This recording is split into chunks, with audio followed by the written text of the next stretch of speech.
Midlands Leadership Convention. We've got some great content.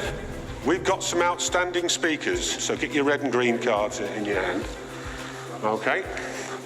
So in just a second, we're going to have somebody from the universities come to do a bit of an introduction to the event. But we have on the table over here a gentleman by the name of Stephen Gould. Now, Stephen Gould is the managing director of Everard's, and he's bought some free beer, which I'm going to give out.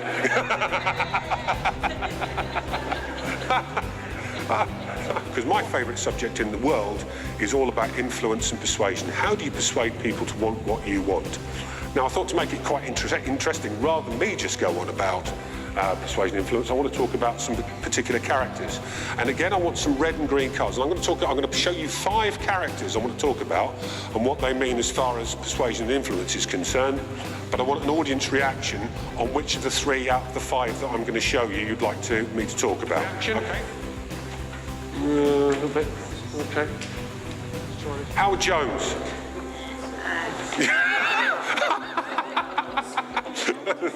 Who's he?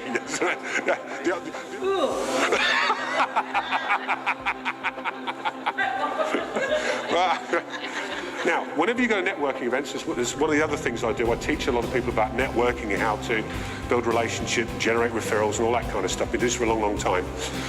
One part of it is about working a room and getting to know people. Rob Brown taught me this, the 2 most frequent questions that happen at events where lots of people get together are, what do you do? And secondly, how's business? They're pretty damn boring questions, in my view, all right? They're pretty damn boring questions. What I would like you to do, please, is to ask the people around your table very, very quickly 2 questions, different questions. The first question is, what brought you here? Why are you here? What motivated you to come to this event rather than all the other things that you could be doing? What motivated you to come here? And secondly, what would make today a great day for you? Georges, welcome, because he literally has flown in to be here today. I mean, that's pretty cool, isn't it?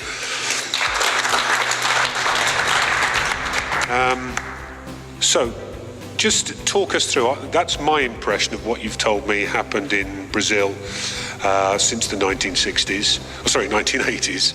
But is there anything you'd like to add to that about what's actually happened in the economy in Brazil, which has made it such a force on the economic stage in the world?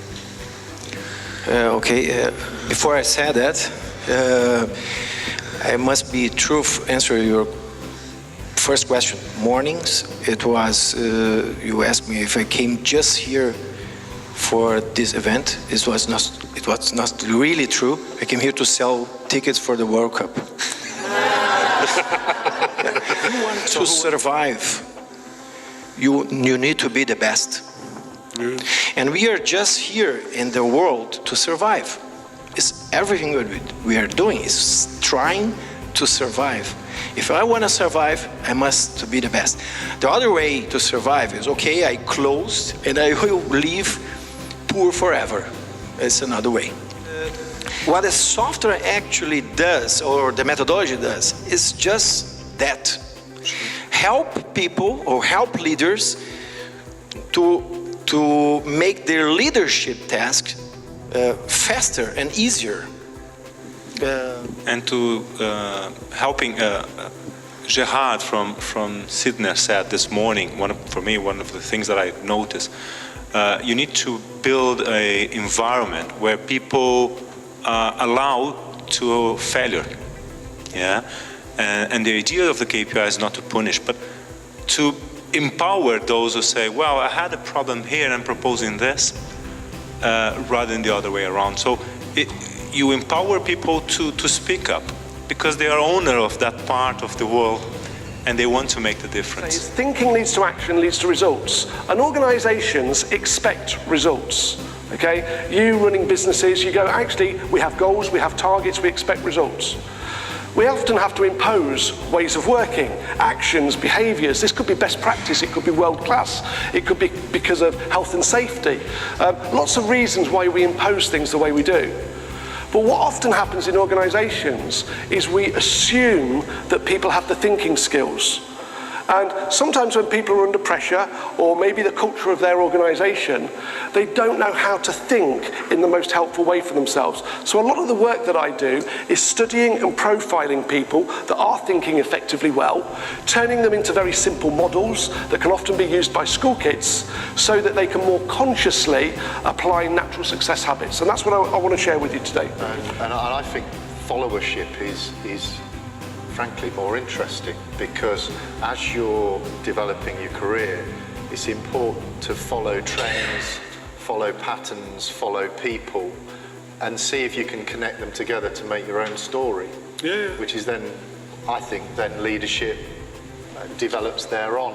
So picking up on the big business, small business, I personally think it's really important that all the leaders within an organisation, because there's never just one, good Sure. organisations have lots, they listen in and watch and don't come out with big brash statements too early, and definitely don't hold a conference for your employees within the first 6 months of becoming a chief exec or managing director.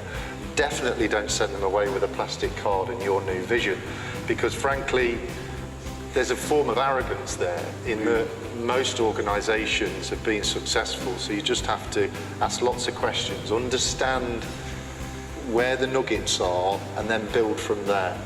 And I don't think that's anything that's characteristic of a small or a large business. I just Sure. think you really need to understand what makes the business tick and then feed on it so that there's an evolution Right. rather than a revolution. Okay. Can I just say, when I'm invited to these kinds of events, the danger is that you can see a leader and think, well, he or she has arrived. Frankly, we're just riddled with anxiety. And we're always trying to improve, and we've never arrived. So I'm on the same journey. Yeah, sure. But one of the things I'm really focused in on is ensuring that we attract and retain talented leaders who are far, far better in their respective part of the business than I'll ever be. Sure. And there's a management book that lots of you will have read, Good to Great, Jim Collins. And what I like about that book is he says, the very best organisations recruit talented people first, and then with a group of talented people, they decide what the vision is, what the strategy is, rather than good organisations where the boss sets the strategy and then recruits the people to connect to his strategy.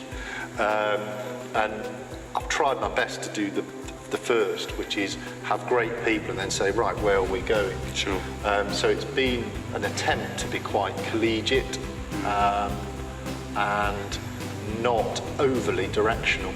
Sure. On the other hand, you're walking somewhere, you've got a sort of interest in whatever it is that they sell, but you meet somebody who's really engaging, really helpful, tells you everything you need to know, and you end up buying something from that place because it's somewhere you feel comfortable doing business with. And that's very much the philosophy. I've had a boss that's been really awkward to go and talk to about an issue, very unsupportive, and you'd end up getting, literally getting a rollicking for the fact that there'd been a problem occurring. And you go away feeling very demotivated, not knowing how to deal with it. On the other hand, I've had a very supportive boss. I have got a very supportive boss now that, whenever there's a problem, it's a problem shared. And, problems become very much smaller when that happens. When you're 21 out of uni and you've set up a brand, it takes up a lot of time. Sure. So, some friends understood and some didn't, and some people in my networks that I'd met understood and some didn't. So that's changed relationships, really. Sure. And awards and talking, and I know I was very glad that you would come and talk to us because I know you're extremely busy. You've got a great story to share for quite a number of young people. I always try to do as many talks as I can at universities and colleges. I think it's something that I enjoy. It's almost like therapy, trying to think about what I've been doing for 5 years. When I was at uni, my tutors knew that I'd set up this brand. And I think this is where I learned my life lessons in terms of being quite stubborn. because a lot of my tutors just fobbed it off and said, you know, you really need to be applying for the big corporates, and I had many arguments refusing to do it. So I like working with people that tell me no, because I always get a yes in the end. Organisations require effective leadership, and that good leaders are associated with highly motivated, highly satisfied employees and high productivity. But when you talk to the leaders themselves, they find it very difficult to explain what they do as leaders. So leadership is the holy grail of management. It's the holy grail of management training. It's kind of like looking for the philosopher's stone. The reality is, of course, any strategy is limited by all of those three. So you have to decide in your market where your limitations are to come up with a strategy that works. And one of those is about resources. And what you have to do after you've defined your strategy, and it's come up 2 or 3 times in conversation on the table today, is you have to decide what your people need to be excellent at to meet that strategy. And in most companies, that's called a competence framework, okay? Well, my line with Derby has been reasonably straightforward. We have a very smart economy. We have one of the best economies in the UK, and we're right up there. And those, you saw those awards that we picked up in Cannes this week at the end of the film there. So that's the Financial Times there saying that Derby is one of the top 25 investment cities in Europe, which is, you know, that's the Financial Times saying that. Sure. But the work we've been doing the last 7 years, I think, has been very much catch up. So we might have a smart economy, but we weren't a smart city. Yeah. So therefore, and again, honesty, I think, comes into it. You know, you have the long, hard look in the mirror, and you have to be brutally honest. So we said Derby's just not good enough. And if we don't improve the city, we're going to start losing some of these companies, because these companies need really talented people, and they fish internationally for those people. So the emphasis over the past 7 years, I think, has been very much a game of catch up. We were creating wealth, but we were leaking wealth. So our strategy is effectively a wealth retention strategy, which is why we sometimes do chase down restaurants and things like that, which people think, well, what the hell's that got to do with anything? It's to do with retaining the talent. It's all about confidence. Every investor pretends it's about the business case. Sure. It's a rational decision. It's all about the numbers. The numbers have to be right. I understand that, but it's never about the numbers. And I say every single decision that I've been involved in is a rational decision wrapped in emotional packaging. When you're trying to market a city, it's very different from marketing a company or developing a company, because in a company you can control people's experience to a certain extent. So there's lots of pictures of Richard Branson earlier, and you know, I'm a regular on Virgin Atlantic, and I think it's great. But if something was really, really bad with Virgin Atlantic, start to go bad, somewhere down the line, Richard Branson will be able to fix it. But you can't do that with a city. You know, there's you know, hundreds of thousands of people going in and out of the city every week, and you can't control or direct everyone's experience. So someone will arrive in Derby and think, what the hell's this all about, or something else like that. So where we're at now in terms of the next stage is, I think we now have the confidence to take the next step. So one of the things I've learned about the way people react is, when the change started, people were very cynical. And the first big investment we landed in Derby as part of this plan was the Westfield building, that big shopping centre. Sure. So it's a £310 million investment, 3,000 jobs, 26 million people visit it every year. It's the 10th busiest in the country, da-di-da, da-di-da. And what I noticed there is everyone who went in on day one, they kind of looked around and said, this doesn't feel like Derby. And then the next thing happened, and the next thing, and so on and so forth. And my concern was that once you got so far, everything, they'd get complacent. And say and this could happen in a company as well, like we've done it. Yeah, we've got a nice shopping centre, we've got a nice art centre, we've got a few hotels, we've got a nice ring road, end of story. What I've learned is actually people, the more you give them, the more they want. So the leadership challenge is one of what's next. So they're just building, you saw a bit in the film, they've just finished building a big velodrome on Pride Park. And that's not quite open yet, but already they've announced an Olympic swimming pool in the city centre. And that's not even started yet, but the question I'm asked most is, well, what's after the swimming pool? And you think, well, hang on, the swimming pool's 3 years from actually opening, but people want to know what's next. So, and I like that hunger. A number of disparate stakeholders, if you want to call them that. That's taken an awful lot of time and effort. I mean, and a lot of passion and a lot of hard work to make it happen. What are some of the characteristics that you've embodied, if you don't mind me asking? Because one of the things that you say is you don't mind having tough conversations. I suspect you probably had to have quite a number of tough conversations with people. Can you talk us a little bit about that? Yeah, I think I think everything has to be driven by what people. You have to listen to people first. I think that was the key thing, and it was the listening to the people that you realised that I just looked at Derby and I thought it's kind of like a teenager that lacks a bit of confidence, and you kind of need to say to him, look what your grandmother achieved, and look what your father has achieved, and look what your brother's achieving, and actually look what you're about to achieve. We've got some of your customers here. Who's been and done the Centre Parks thing? So busy times for you at the moment, I think. You've got a new centre opening fairly it's shortly. very, very busy. We, as I'm sure you've all heard, we're building our 5th park in the UK at the moment. It's a £250 million project. It's over 2 years in duration, and we're going to be opening in about 10 weeks' time or so. So the culture at Centre Parks is that I say to people, how many litter pickers do you think Centre Parks employs to make sure the parks are all clean and tidy? And people go, Martin, maybe 10 or 15 or maybe 20, I don't know. And I say, well, the answer is actually 6,200, because every single person at Centre Parks picks up litter, including me, and it actually gets so bad that when you walk down the high street on a weekend, you find yourself stooping down to pick up a Mars bar wrapper off the floor of the high street. So, that sort of thing is what we're all about. But we launched a scheme about 4 years ago to help with the training of what we call delivering excellent service. So, enabling our employees to know how to deal with the guests and be friendly and be caring and all of this. So we said we're going to launch it in a big way. So we got 120 of our top senior guys in a room like this for a whole day to launch this new training scheme, effectively, all about the customer experience. And we started off and we got bits of sticky paper on the table, and we let them watch the last 10 years worth of Centre Parks TV ads. You saw that one just now. That's our latest ad. That song's gone in the charts, by the way, thanks to us, which is quite interesting.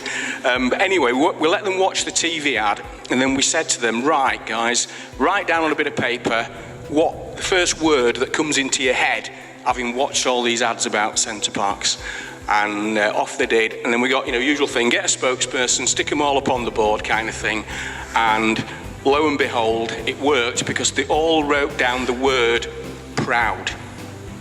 Watching that ad of Centre Parks makes me feel proud to be an employee, a manager at Centre Parks. There was 125 people in the room. There was only a couple that didn't get it. The rest had all written that same word, proud.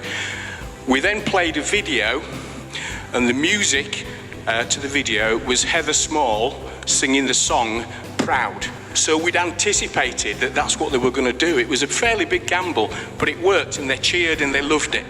We then carried on through the rest of the day, workshops, breakouts, all sorts of things around this new training scheme. And then said, right, now it's time to close, wind down. We're going to do one more thing. We're going to play the video one more time. And we played the video at the end of the day, and on the stage walked Heather Small, and I'm getting emotional, and sang the song Proud live to the top team at Centre Parks. That was the gamble we took. It cost me 20 grand to get her to come. So it was a big gamble. But we were so convinced that our people would say they were proud to be a part of Centre Parks that was why we took that risk. And my God, it paid off. And I tell that story 1,000 times, and it still makes me feel a bit funny inside. And I know that all my other guys do as well. Let's start by just having a look at the times that we're in. I think we're in really crazy times. We're in hugely disruptive times. We're in times that could be compared to things like the agricultural age going into the industrial age. Today we see people leaving Ernst & Young and PwC and Goldman's and those sorts of companies, leaving high incomes and going off and starting great small businesses. So it's a high-performing thing to do these days. It's a radical shift, a radical transformation that's going on. The free economy has gone ballistic. So there's so much value that people can now access for free, and consumers believe they should be able to do something with your business for free. They actually want to interact with your business for up to 11 different touch points before they trust your business now, and they want all of those touch points to be free. So that was a report released by Google, 0 Moments of Truth, where they basically said that consumers don't trust you if you're not offering lots of free things now. The large companies that have personal brands associated with them, they absolutely fly, and companies that hide behind a corporate brand tend to suffer. So you see brands like Virgin that do incredibly well because of Richard Branson's brand, and Apple, riding on the back of Steve Jobs. And you see these young startup companies where you know the founders, you watch YouTube videos about the founders and read the blogs from the founders, and that generates huge momentum. Just to have a quick look at your books, please. And what I'd like you to be doing now is just thinking about what have you learned today, and what's it going to inspire you to do? We are a small team, and we like to think we're perfectly formed. One of the things that I've actually got was really from Daniel, as the last speaker, that being small is quite an advantage, particularly in this current market, where social media and various other technologies that are in place means that a small company like ourselves can really punch well above their weight. So down and up, keep on going. We could do with seeing somebody counting this. Somebody can count on a table so we know how we're doing. And every evening at 8 o'clock on Twitter, I do a fitness challenge. And this is one of them. And some of the other ones might be going up and down the stairs 5 times even, consecutively. And we're not doing very well because everybody's doing it together, are we? It's quite funny. So just keep on doing I wish I got a prize for the person who's going to be standing at the end. And you just have to sort of have a word with yourself about that and say, well, it is what it is. It doesn't take away what I've done. You have this word that comes into you, so, well, I'm a failure. And you think, no, you're not a failure, because over the years you've been hugely successful, and nobody can take away the lives that you've changed, and nobody can take away, I hope the Queen doesn't take my CBE away, and and things like that, because you don't get that lightly. And so, I have made a difference, and you just have to really be big enough to be able to think, well, do you know what? Stuff happens. Leadership when times is great. Yeah, absolutely. Easy. You take all the accolades. Yep. And we're listening to the guy from Centre Parks. He's, on a cloud 9. Fabulous. And then he listens. Are there things or an inner strength or techniques or whatever it might be, or a mindset that from the good times that is now helping you through where we're going through right now? Of course. I mean, I always say that, and this was the reason why I went and did the TV stuff myself. You take the accolades, you take the CBEs and stuff yourself. Hey, it's only right that you take the kicking as well, because you are the responsible person at the end of the day. Sure. And you have to be. You can't not. But of course, you have a confidence along the way when things have gone well to make you realise that you've done a lot right. You have to have a certain confidence, and you saw that with Andy, with Centre Parks. It was so obvious that, and you saw it with John as well. With with its passion for, you have to have passion, and John's passion for Derby was outstanding. It's extraordinary. It is extraordinary. It genuinely is extraordinary. And that's why. Then I have a passion for helping people to change their lives and lose weight and become fitter and be able to live to be 95 as Andy wants to do. Well, no, and he wants to be 100, doesn't he? That's right. He wants to be 100.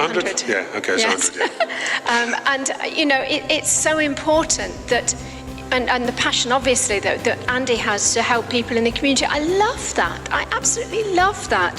And we need to sort of embrace all that we've heard today. And meeting Daniel, I'm meeting him next week because he's exactly the sort of person I should be talking to.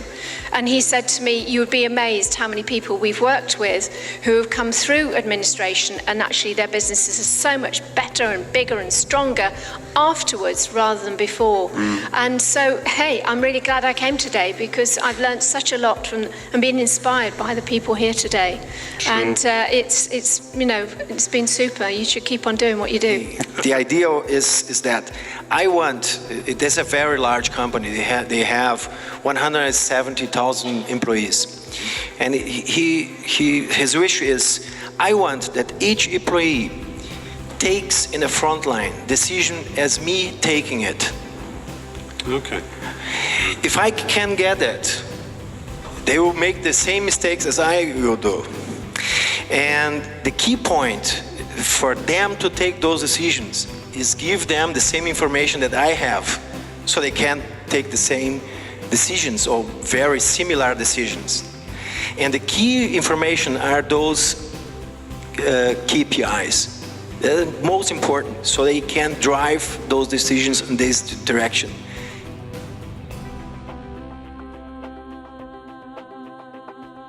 And if you do waste your money on the Heathrow sort of management recipe books, you know, every international airport I travel through, there's a section of how to be an effective leader, the 10-minute manager, the 6 bullet points that you've got to learn in order to do an MBA. 98% of them are a total waste of time. I heard we started today with a comment about how terrible those books are that sell all around the world, with 5-step formulas and all that sort of stuff. 98% of them are all rubbish. I've written 2 of those books. And I do want to say what a wonderful speaker Stephen and Gerard and Lizzie was this morning, so thank you very much for that. And it's 4:30 and I've been dreaming about this time, and I'm really quite made up. Because I've had a hell of a day. I'm so glad that I can't believe I'm cracking up.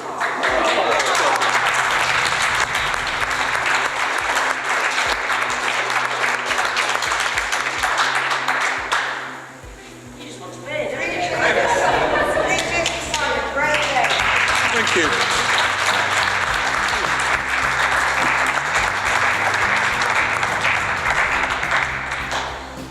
I genuinely hope to see you again.